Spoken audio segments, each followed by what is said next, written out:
നല്ല വിഷമുള്ള ഏതോ ഇനമാണ് കടിച്ചത്. ഒരു പാമ്പ് കടിച്ചതിൻ്റെ ലക്ഷണം മാത്രമല്ല കാണുന്നത്. തക്ക സമയത്ത് ഡോക്ടർ റഹീം ഇവിടെ എത്തിച്ചുകൊണ്ട് രക്ഷപ്പെട്ടു.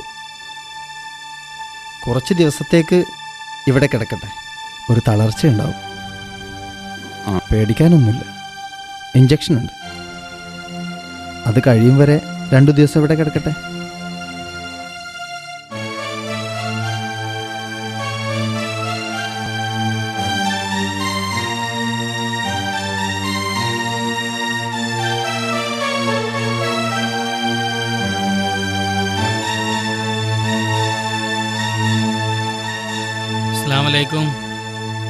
വാലൈക്കും അസ്സലാം. എത്തി? ഞങ്ങളിപ്പോ കുറച്ചു നേരമായി. ജബ്ബാർ പറഞ്ഞു നിങ്ങൾ ചായക്ക് പോയതാണെന്ന്. എന്നാലും ആ നേരത്ത് കുരുത്തം പോലെ നിങ്ങൾ തന്നെ അതിലെ വന്നോണ്ട് എന്റെ കുട്ടീന്റെ ആയുസ് നീട്ടിക്കെട്ടി. അല്ല, നിങ്ങളെ കയ്യിനെന്ത് പറ്റി? അത് ജബ്ബാറിനെ കൊണ്ടുവന്നപ്പോ ഒന്ന് തെന്നി വീണതാ. ജബ്ബാർ നല്ല വെയിറ്റാണ്. അല്ല വാപ്പ, ഡോക്ടർ നിങ്ങളോട് മറച്ചു വെക്ക. ഞാൻ തല്ലി ഓടിച്ചതാ ഡോക്ടറെ കൈ. എന്റെ റബ്ബേ, ഞാൻ എന്താ കേക്കണേ? അതിന് കാരണമുണ്ട്. ആ കാസിമാജി എന്നെ ചതിച്ചതാ. ഇത് വായിച്ചു നോക്കി.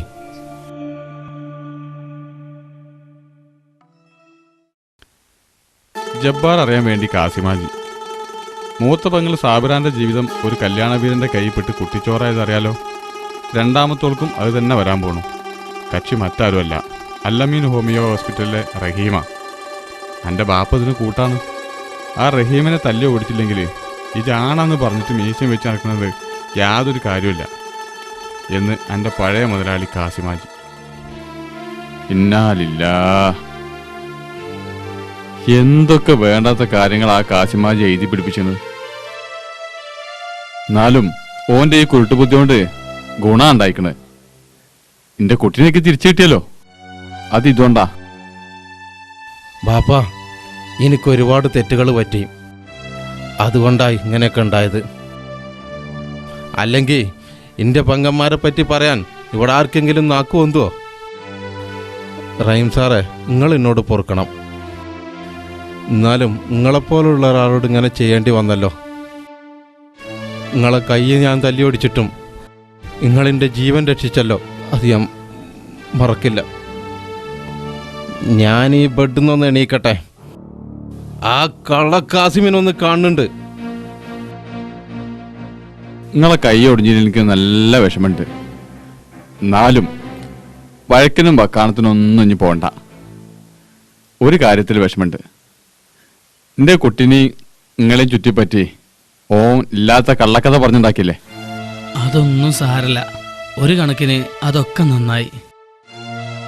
ജബ്ബാറിനെ പാമ്പ് കടിച്ചതും എനിക്ക് 2 കിട്ടിയതുമൊക്കെ വളരെ നന്നായി. എന്തായാലും നിങ്ങൾക്ക് നിങ്ങളെ പഴയ ജബ്ബാറിനെ തിരിച്ചു കിട്ടിയല്ലോ. എന്തായാലും ഓൻ പടക്കാക്കിയത് ഓൻ കാരണം തന്നെ നന്നായി. ഒടുവില് എന്റെ തല്ലിപ്പൊളി ജബ്ബാറിനെ എനിക്ക് തിരിച്ചു കിട്ടി.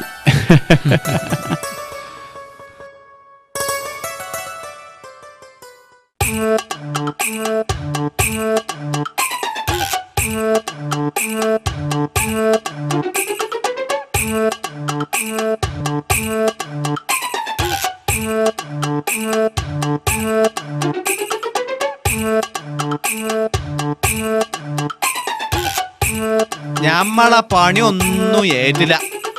എന്താ ചെയ്യാ, നായിന്റെ വാലി എത്ര കാലം കൊയലിട്ടാലും നീരൂലാച്ചാല്. ഏത് നായിന്റെ കാര്യങ്ങളെപ്പോ പറയണത്? എടോ, ഞാൻ ചാകാൻ വേണ്ടി മരത്തുമ്പോ കയറിയതല്ല, 2 കണ്യാങ്ങ വറക്കാൻ വേണ്ടി മരത്തുമ്പോ കയറിയതാ. എത്താ എനിക്ക് കണ്യാങ്ങന്റെ ആവശ്യം? കല്ലോടോ എന്റെ പെണ്ണുങ്ങക്കാ. എന്റെ കാര്യത്തില് ഞങ്ങൾക്ക് നല്ല ബേജാറുണ്ട് കോമോ. ചുരുങ്ങിയത് ഒരു 5-6 കൊല്ലെങ്കിലും കടക്കേണ്ടി വരുന്ന ഡോക്ടർ പറഞ്ഞത്. ഇന്റെ കാര്യം ആലോചിച്ച് നിങ്ങൾ പേടിച്ചണ്ട. അപ്പുറത്തെ ബെഡ് ബുക്ക് ചെയ്ത് പോയിക്കോളി.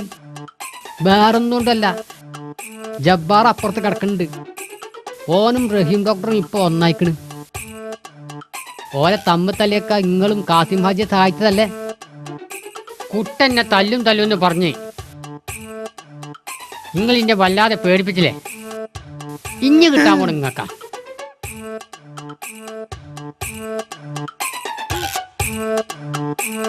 എന്താ കോമുവോ? ആ പഹയ കണ്ണോണ്ട് പേനിട്ടതാ.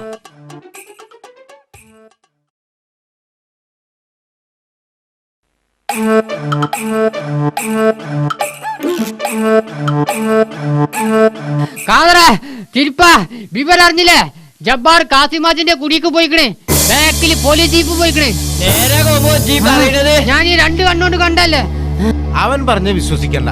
പണ്ട് എന്നെ കുറിച്ച് ഇല്ലാത്തത് പറഞ്ഞുണ്ടാക്കിയാനാവോ? അതിന് ചിന്നെ പട്ടനാട്ടും പോലെ ആട്ടിയിട്ടുണ്ടല്ലോ. ഈ കുട്ടനും കോമും പഴയ കാര്യം പറഞ്ഞിങ്ങനെ ഊതി വീർപ്പിച്ചണ്ട. കോമു പറഞ്ഞത് നേരാണെങ്കിൽ കാസിമാജിന്റെ കാര്യം തീർന്നു. അല്ല, ജബ്ബാറിന് പിന്നാലെ പോലീസ് ജീപ്പും ആ വഴി പോയി എന്നാ കേട്ടത്. ജബ്ബാറിന്റെ പഴയ കേസും കൂട്ടം ഉണ്ടാവും. അതിനാണ് ജബ്ബാർ കാസിമാജിന്റെ അടുത്തേക്ക് പോയത്. പോലീസ് ജീപ്പ് ബാക്കിലും പോയത്.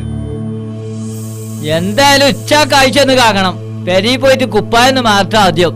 ഞമ്മളങ്ങോട്ട് വിടുക. കായിക്കാരന്റെ അടുത്തേക്ക് പോകുമ്പോ ഡ്രസ്സ് മാറ്റായിട്ടാ നമ്മൾ ഉള്ളതാണ്ട് ഊരും.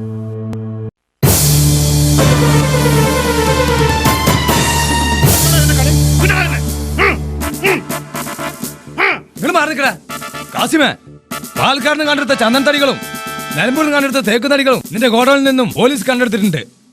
നടക്കടാ, നിന്റെ കുറച്ച് കൂട്ടാളികളെ കിട്ടാനുണ്ട്. 15 വർഷം നീ പുറലാൻ കാണില്ല. കേരള അങ്ങോട്ട്.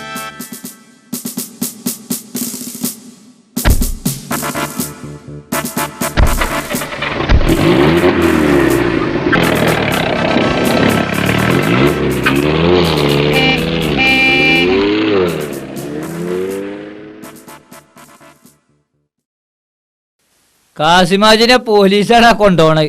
മിക്കവാറും 15 കൊല്ലം കഴിഞ്ഞ് തിരിച്ചു വരുമ്പോ നമ്മളെ ഈ കോലം ഉണ്ടാവും. ബാപ്പ പറഞ്ഞത് എത്ര ശരിയാ. കാസിമാജിക്ക് കൊടുക്കാനുള്ളത് പടച്ചോൻ തന്നെ കൊടുത്തു. സത്യം പറഞ്ഞ പലവിധ സ്വഭാവ വൈകൃതങ്ങളും പെരുമാറ്റങ്ങളുമൊക്കെയുള്ള ഒരു പ്രത്യേക വർഗം തന്നെയാണ് നമ്മൾ മനുഷ്യർ. പണ്ട് കവി പാടിയ പോലെ ഒരു ശാസ്ത്രഗ്രന്ഥവും ഇന്നോളം കണ്ടില്ല മനമെന്ന പ്രതിഭാസം സൂക്ഷ്മമായി. എത്ര സത്യം അത്. ഡോക്ടറെ, സത്യം പറഞ്ഞ അതൊന്നും മനസ്സിലാക്കാനുള്ള ബുദ്ധി ഞമ്മക്കില്ല. ഈ കഥയും കവിതയൊന്നും നമ്മളെ തലയിൽ കയറൂല. അതെന്താ ജബ്ബാർ അങ്ങനെ പറയുന്നത്? അതിന് പ്രത്യേക തലയൊന്നും വേണ്ട. നമ്മൾക്ക് താല്പര്യമുള്ളതിനും ഇല്ലാത്തതിനും അനുസരിച്ചായിരിക്കും കാര്യങ്ങൾ മനസ്സിലാവുകയും മനസ്സിലാവാതിരിക്കുകയും ചെയ്യുക. വാ, അതൊക്കെ പോട്ടെ. ഇവിടെ കഥയോ കവിതയോ അല്ല വിഷയം. ഞാൻ നമ്മുടെ ഈ പൊന്നാങ്കരയിലെ ചില മനുഷ്യമൃഗങ്ങളുടെ കാര്യമാണ് പറഞ്ഞത്. ഇപ്പം എനിക്ക് മനസ്സിലായി. ഡോക്ടറെയും എൻ്റെ പെങ്ങൾ സെലീനാനെയും കുറിച്ച് ഈ നാട്ടിലെ ചില ചെറ്റകൾ എന്തെങ്കിലും പറയുന്നുണ്ടെന്ന് കരുതി മനസ്സ് വിഷമിച്ചിട്ടുള്ള വർത്താന ഡോക്ടർ ഇപ്പം ഈ പറഞ്ഞത്. അതിനൊറ്റ ഒരു മാർഗ്ഗമേ ഉള്ളൂ. എന്താ അത്? എന്താണോ, നിങ്ങൾ സെലീനാനെ നിക്കാഹ് കഴിച്ച് ഇവരെ മുന്നിൽ കാണിച്ചു കൊടുക്കണം. അതിന് ആങ്ങളെന്ന നിലക്ക് എനിക്ക് 100 വട്ടം സമ്മതം. പക്ഷേ അത് ഞാൻ നിർബന്ധിക്കൂല. നിങ്ങളെ മനസ്സിൻ്റെയും കൂടിയും താല്പര്യം പോലെ ആണല്ലോ അത് നടക്കേണ്ടത്. ഞങ്ങളെ വീട്ടിൽ എല്ലാവർക്കും സമ്മതം. ജബ്ബാറെ, നിങ്ങളെ കുടുംബത്തെ ഇഷ്ടപ്പെടാത്ത പ്രശ്നമൊന്നും എനിക്കില്ല. എന്നാലും ഞാനൊരു തല്ലിപ്പൊളി ജബ്ബാറായതുകൊണ്ടാണോ എൻ്റെ 18ാമത്തെ വയസ്സിൽ കാസിമാജിൻ്റെ ഡ്രൈവറായി പോയാനാ ഞാൻ. അയാൾക്ക് വേണ്ടി ഒരുപാട് ചെറ്റത്തരങ്ങൾ ഞാൻ ചെയ്തിട്ടുണ്ട്. എൻ്റെ വാപ്പാനെയും കുടുംബത്തെയും മനസ്സിലാക്കാൻ വൈകിപ്പോയി. എൻ്റെ ജീവിതത്തിലെ ഈ മാറ്റത്തിന് പ്രധാന കാരണം നിങ്ങളും കൂടിയാണല്ലോ. ഇനി പടച്ചോനെ മനസ്സിലോർത്ത് മാത്രമേ ഞാൻ ജീവിക്കുള്ളൂ. അതിൻ്റെ പേരിൽ എൻ്റെ പെങ്ങൾ സെലീന നിങ്ങൾ ഒഴിവാക്കരുത്. ജബ്ബാറെ, നിങ്ങളെ കുടുംബത്തെ ഇഷ്ടപ്പെടാത്ത പ്രശ്നമൊന്നും എനിക്കില്ല. എന്നാലും എന്തോ ഒന്ന് നിങ്ങളെ മനസ്സൊരുക്കുന്നുണ്ട്. എന്താണെങ്കിലും നിങ്ങൾ തുറന്നു പറഞ്ഞോളേ. അത്രയും ഭാരം കുറഞ്ഞു കിട്ടുമല്ലോ. കോമു ആസ്പത്രിയിൽ പറഞ്ഞത് നേരാ. ജബ്ബാറും ഡോക്ടറും കൂടി വരുന്നുണ്ട്. നമ്മളെ കഥ വണ്ടി തിരിച്ചു വിട്. അല്ലാ ഡാ, നിക്കടാ അവിടെ, നിക്കടാ അവിടെ, അവിടെ നിക്കടാ. വണ്ടി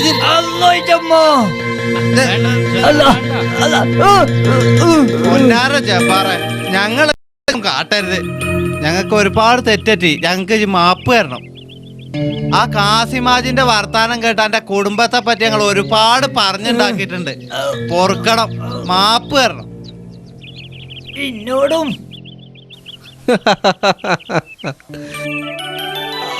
അതൊക്കെ പോട്ടെ, മനുഷ്യന്മാരാവുമ്പോ അങ്ങനെയൊക്കെ ഉണ്ടാവും. അതൊന്നും സാരല്ല. അങ്ങനെയാണെങ്കിൽ ഞാൻ എന്തൊക്കെ വൃത്തിയേട് കാണിച്ച എനിക്കാരാ മാപ്പ് തരാം? എല്ലാം ഞമ്മക്ക് പടച്ചവനോട് പറയാം. ഒരു കാര്യമുണ്ട്, നിങ്ങൾ ഇന്നെ കാണുമ്പോ ഓടരുത്. ഞമ്മളൊക്കെ ഒന്നാ. അത് ശരി. ഇപ്പൊ നിങ്ങള് പൊന്നാങ്കരക്കാരൊക്കെ ഒന്നായി, ഞാനാണെങ്കി ഒറ്റയ്ക്കുമായി. അല്ല ഡോക്ടറെ, നിങ്ങള് പൊന്നാങ്കരക്കാരൻ തന്നെയാണ്. അതിനിപ്പത്താ നിങ്ങൾ ഇവിടെ തന്നെ കൂടിക്കോളി. നിങ്ങൾക്ക് പറ്റിയൊരു കല്യാണം നമ്മളെടുത്തിട്ട്.